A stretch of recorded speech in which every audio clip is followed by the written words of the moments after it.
Estamos de volta, hein? Terceiro bloco, terceira parte da aula, emancipação judicial. Sigo nas modalidades emancipatórias. Bloco anterior, visitamos a voluntária. Bloco atual, vamos começar a judicial. Quando é que eu tenho emancipação judicial? Me diz o artigo 5º, parágrafo único do Código. Você vai ter emancipação judicial quando o tutor quiser emancipar o tutelado, o pupilo. Então, o tutor quer emancipar o tutelado, o pupilo, que terá ao menos 16 anos completos. Neste caso, se o tutor quer emancipar o tutelado, o pupilo, que tem que ter pelo menos 16 anos completos, ele precisará de um processo. Será necessário um processo, vai ter que ser ouvido o tutelado, ouvido o Ministério Público, e o juiz, então, emancipará judicialmente.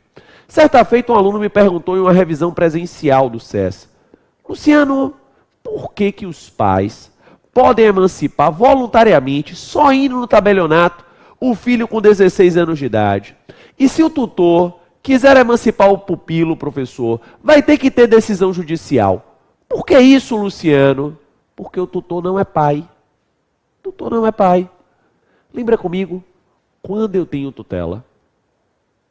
Você tem tutela naquelas hipóteses em que haverá uma destituição, suspensão ou extinção do poder familiar primitivo.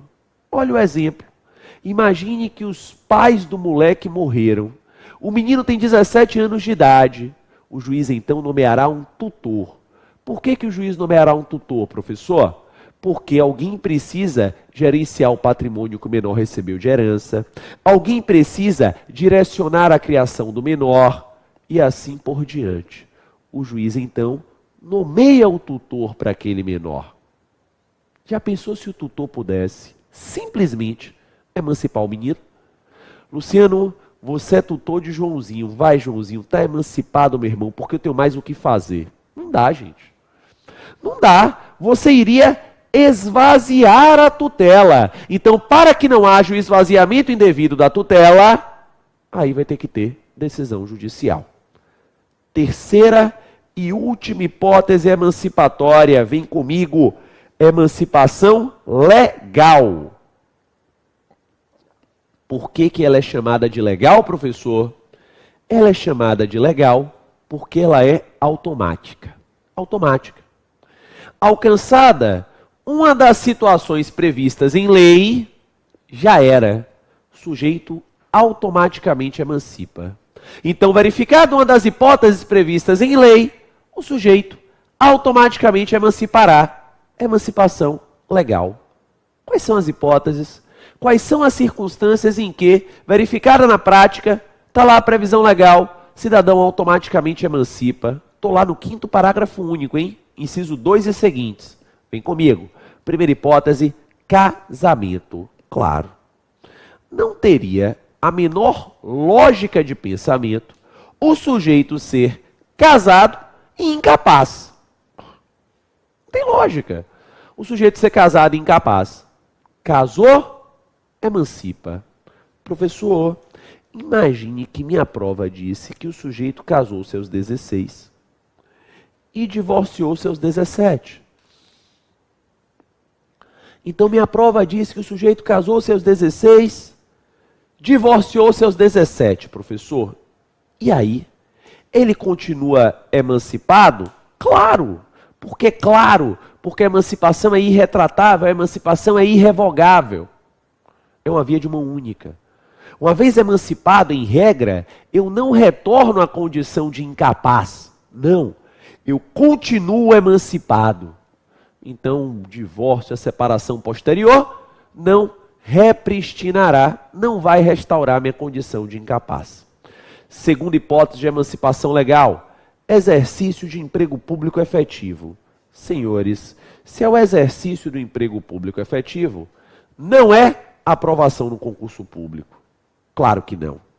Infelizmente, nem todos os aprovados têm o exercício do emprego público efetivo. Então não é aprovação no concurso público. Óbvio que não. Se é exercício de emprego público efetivo, não é cargo transitório, não é cargo de confiança. Não, fica ligado para não errar na prova.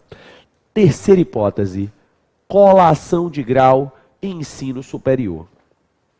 Se é colação de grau em ensino superior, não é aprovação no Enem, não é aprovação no vestibular, não é colação de grau de ensino médio.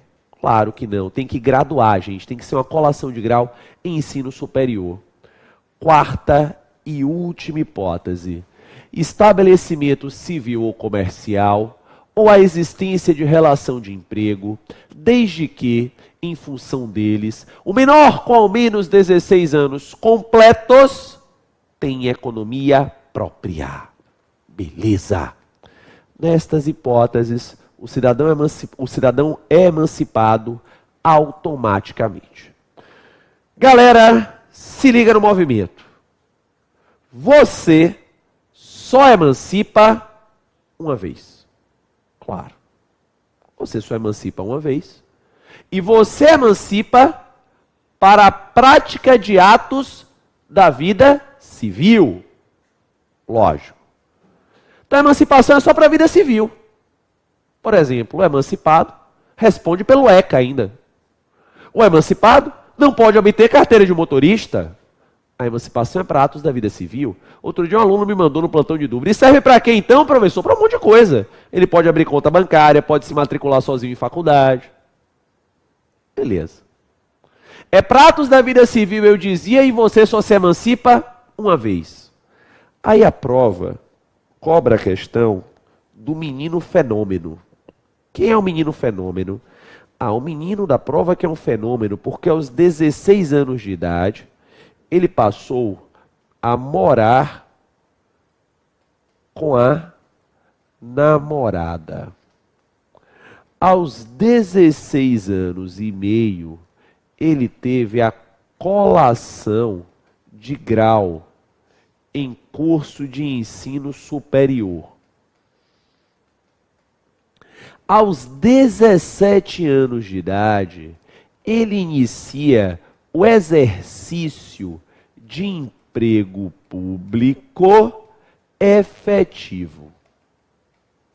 E aos 17 anos e meio, ele abre um restaurante. Montou um restaurantezinho. O menino é um fenômeno, né? O menino é um fenômeno. Pô, é um menino, né, superdotado, nossa senhora. Precoce toda a vida. Aí a prova pergunta para você, quando o menino fenômeno emancipou? O que é que você tem que fazer? Você vai pegar todos os atos narrados na questão e verificar qual é o primeiro ato emancipatório. Repito, o primeiro ato emancipatório. Vamos lá. Morar com a namorada emancipa? Não, não emancipa. O que emancipa é o casamento, viu? Luciano, mas eu poderia considerar que é uma união estável. Sim, e daí? O que emancipa é o casamento. A união estável aqui não se aplica por analogia. Não se aplica por analogia em união estável. A emancipação é só o casamento. Coloquei a questão de propósito. Aos 16 anos e meio, ele colou grau em curso de ensino superior. Aqui ele emancipou. Mas, professor, aos 17 anos, ele teve exercício de emprego público efetivo, professor. Isso também seria um fato emancipatório? Sim, você tem razão. Mas para que você vai emancipar de novo quem já se emancipou antes? Ele já estava emancipado. Então você pega o primeiro ato da vida civil, que é um ato emancipatório, e o considera como marco emancipatório daquela questão. Vamos avançando? Extinção da pessoa física ou natural. Extinção da pessoa física ou natural. Quando é que a pessoa física ou natural perde a sua personalidade? Em qual momento essa pessoa física ou natural vai perder a sua personalidade jurídica? Pois bem, ela vai perder a sua personalidade jurídica quando houver a morte. E a morte, ela pode ser real ou presumida, que a sua prova também pode chamar de ficta. E a morte presumida, por sua vez, se subdivide em sem procedimento ou declaração de ausência, ou com procedimento ou declaração de ausência. Então, a perda da personalidade jurídica da pessoa física, a sua extinção, se dará com a morte. E a morte, ela pode ser real, ou ela pode ser presumida, também chamada de ficta. E a morte presumida ou ficta, ela pode ser sem procedimento ou declaração de ausência, ou com procedimento ou declaração de ausência. Vamos entender então aí, né, esta morte. Vamos começar com a análise da morte real. Quando é que eu tenho morte real? Quando você tem um cadáver, você tem um corpo, tá? Então, na morte real, você vai ter um cadáver. Na morte real, você vai ter um corpo. Beleza. Se você tem lá um cadáver, se você tem um corpo, sob o ponto de vista do direito civil, a coisa está fácil. Porque basta que o profissional da medicina vá até lá e ateste o óbito, né? Vai até lá, atesta o óbito, vai se registrar o óbito. Pronto. Então vai lá, atesta o óbito, registra-se o óbito, acabou. O critério para o profissional da medicina atestar o óbito hoje é a morte encefálica, é a morte cerebral. É a parada das ondas cerebrais. Beleza. Ao lado da morte real, porém, nós temos a morte ficta, também chamada de presumida. Nesta, eu não tenho um corpo. Nesta, eu não tenho um cadáver. Ora, se eu não tenho um corpo, se eu não tenho um cadáver, não dá para o profissional da medicina atestar ao óbito. Afinal de contas, o profissional da medicina atestará o óbito sobre o cadáver, sobre o corpo. Não dá para fazer isso. E a quem vai sobrar essa missão, então? Ao juiz. Essa missão vai sobrar ao juiz. Porque perceba em casa, alguém tem que atestar ao óbito. Por que alguém tem que atestar ao óbito? Porque as relações sociais, elas continuam. Existem créditos, existem débitos, existem transferências proprietárias. Alguém tem que atestar ao óbito. Se não dá para o médico atestar porque não tem um corpo, vai sobrar a missão para o juiz. E o juiz, ao fazer isso, poderá fazê-lo sem a necessidade de um procedimento ou declaração de ausência, ou com a necessidade de um procedimento ou declaração de ausência. Professor, você pondera em casa olhando para a sua tela. Saber na minha prova se a morte é real ou se a morte é presumida é fácil. É porque basta ler a questão e ela vai me indicar, né? Se tem lá o corpo ou não tem o corpo. Então tá mole, professor. É fácil. A dúvida é, Luciano, uma vez diante da morte presumida, ficta, como saber se é sem ou se é com procedimento de ausência? Bela dúvida. E essa dúvida também é fácil de ser respondida. Fácil por quê? Porque eu tenho apenas duas hipóteses, ambas previstas no artigo 7º. Só duas hipóteses, ambas previstas no artigo 7º, em relação às quais o legislador abre mão do procedimento de ausência. Abre mão. Quais são as duas hipóteses? Primeira hipótese, se for extremamente provável a morte de quem estava em perigo de vida. Segunda hipótese, se alguém desaparecido em campanha ou feito prisioneiro não foi encontrado até 2 anos após o término da guerra. Tá aí, essa primeira hipótese já caiu na prova mais de uma vez. Eu me lembro de uma questão, não me lembro o nome da cidadã da questão, mas foi um acidente de um helicóptero em Angra dos Reis e o corpo dela não foi encontrado. E dizia a questão que a morte era ficta ou presumida sem procedimento de ausência. Por que não precisava de procedimento ou declaração de ausência? Porque era extremamente provável a morte dela que estava em perigo de vida. Lógico, claro. Beleza. Olha só. Se o juiz verificar uma dessas duas circunstâncias, ele primeiro, diz o parágrafo único, primeiro, tem que aguardar o encerramento das buscas e averiguações. Então, ele primeiro aguarda o encerramento das buscas e averiguações. E, através de sentença, ele vai fixar a provável data de falecimento. É o que nós chamamos de justificativa do óbito. Então, ele, mediante sentença, eu dizia, vai apontar a provável data de falecimento. É o que nós denominamos de justificativa do óbito. É a justificativa ou a justificação do óbito. Para dar um exemplo, né? A queda do avião lá da Air France, o Airbus, caiu há muitos anos atrás, saindo do Rio de Janeiro para Paris, depois de Fernando de Noronha. Vários corpos não foram encontrados. E aí? O que é que o juiz faz? Primeiro, aguarda o encerramento das buscas e averiguações. E após encerradas as buscas e averiguações, ele, através de sentença, vai fixar a provável data de óbito, apontando que era uma morte ficta ou presumida, sem procedimento ou declaração de ausência, porque era extremamente provável a morte de quem estava em perigo de vida. Tá bom, Luciano. Mas, professor, e se, na minha prova, eu tiver uma situação de uma morte ficta ou presumida, como já caiu também, a qual não se enquadre no artigo 7º. Então a prova diz lá, por exemplo, que Caio estava no seu trabalho, depois de um dia normal, saiu indo para casa e lá jamais chegou. Caio é desaparecido. E aí, professor, o que fazer? Neste caso, não tem jeito.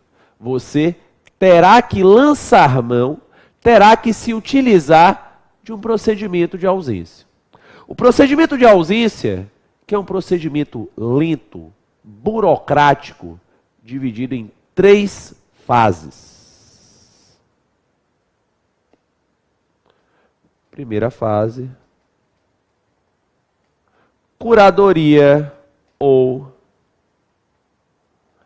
arrecadação de bens. Segunda fase, sucessão provisória. Terceira e última fase, sucessão definitiva. Então, o procedimento de ausência, que ele é lento, burocrático, dividido em 3 fases. Curadoria ou arrecadação de bens, sucessão provisória e sucessão definitiva. E é sobre esse procedimento que nós agora vamos trabalhar com riqueza de detalhes, porque a prova o já cobrou mais de uma vez com riqueza de detalhes. Primeira dúvida: como este procedimento será iniciado? Qual é o seu pontapé inicial? O artigo 22 nos diz que esse procedimento será iniciado a requerimento de qualquer interessado ou do Ministério Público. Então, qualquer interessado ou Ministério Público inicia o procedimento, informando ao juiz acerca do desaparecimento de uma pessoa do seu domicílio sem ter deixado notícias. Ok.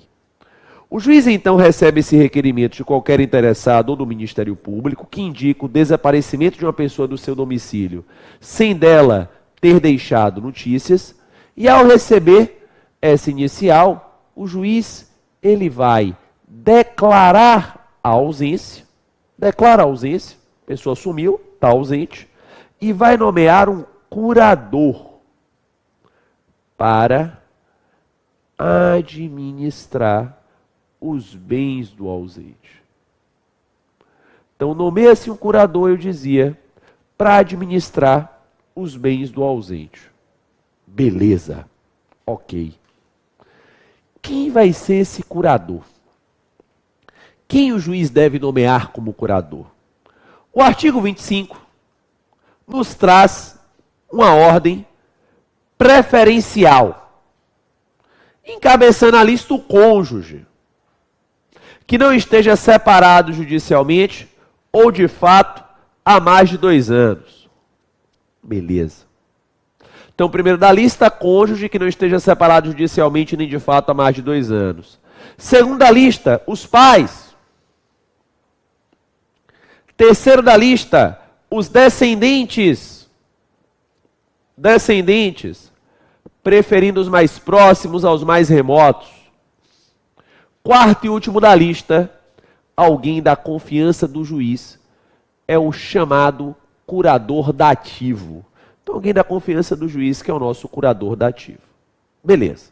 Olha só. A curadoria de bens, regra geral, vai durar 1 ano.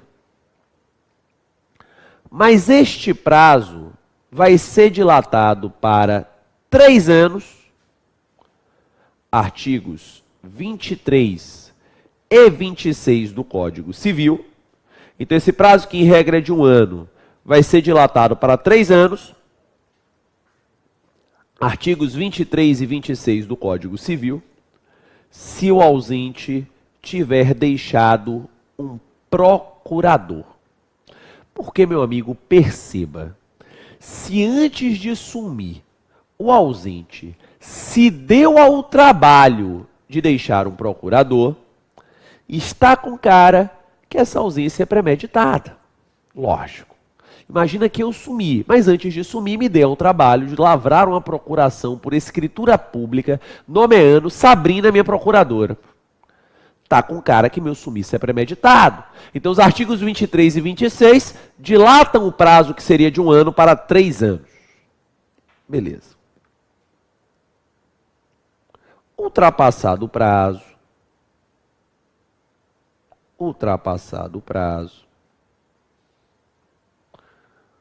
é possível requisitar a conversão da curadoria de bens em sucessão provisória. Então, vencido o prazo, você pode requisitar a conversão, eu dizia, da curadoria de bens em sucessão provisória.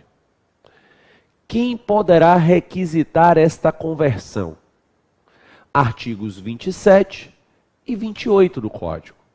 27 e 28 tem lá cônjuge, credores e herdeiros do ausente.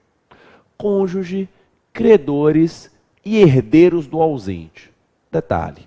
Cônjuge, credores e herdeiros do ausente, se nenhum dos três fizer, um ministério público. Então, cônjuge, credores, herdeiros do ausente, se nenhum dos três fizer, um ministério público poderá fazê-lo. Requisitada a conversão e deferida pelo juiz, imagine que o juiz topou, deferiu a conversão, beleza. Neste caso, serão contados 180 dias da decisão da conversão e adentraremos na nossa sucessão provisória. Então, 180 dias depois, adentraremos a sucessão provisória. Beleza. Sucessão provisória, o nome mesmo diz, é uma transferência provisória, é uma transferência precária do patrimônio. Então, transferência provisória, transferência precária do patrimônio. Ora, se ela é provisória, se ela é precária, nós temos que prestar atenção a algumas regras, né? A primeira delas, artigo 31, é que os imóveis do ausente só poderão ser alienados, não sendo por desapropriação, ou hipotecados quando ordenado pelo juiz para lhe evitar a ruína. Lógico, está lá no artigo 31 do nosso Código Civil. Beleza. Sujeito que recebe o imóvel provisoriamente, precariamente, não dá para alienar, né? Salvo por desapropriação, não dá para hipotecar, né? Vender, salvo por decisão do juiz para evitar a ruína. Claro. Se a sucessão é provisória, artigo 30, os herdeiros provisórios haverão, para adentrar na posse, se emitir na posse, prestar uma caução. Então eles haverão, para adentrar na posse, para se emitir na posse, eu dizia, prestaram a caução, dá uma garantia. Essa garantia vai ser determinada pelo juiz. O juiz vai ver lá qual é a extensão do patrimônio e aí vai ter que ordenar essa garantia. Beleza. Olha só, se a sucessão é provisória, os herdeiros provisórios, os sucessores provisórios, haverão de guardar 50% dos frutos.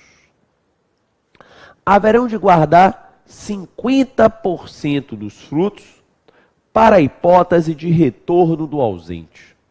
Então, eles devem guardar 50% dos frutos, eu dizia, para a hipótese de retorno do ausente. Afinal de contas, a sucessão é provisória. Se liga na pegadinha. Qual é a pegadinha, professor? Descendentes, ascendentes e cônjuge.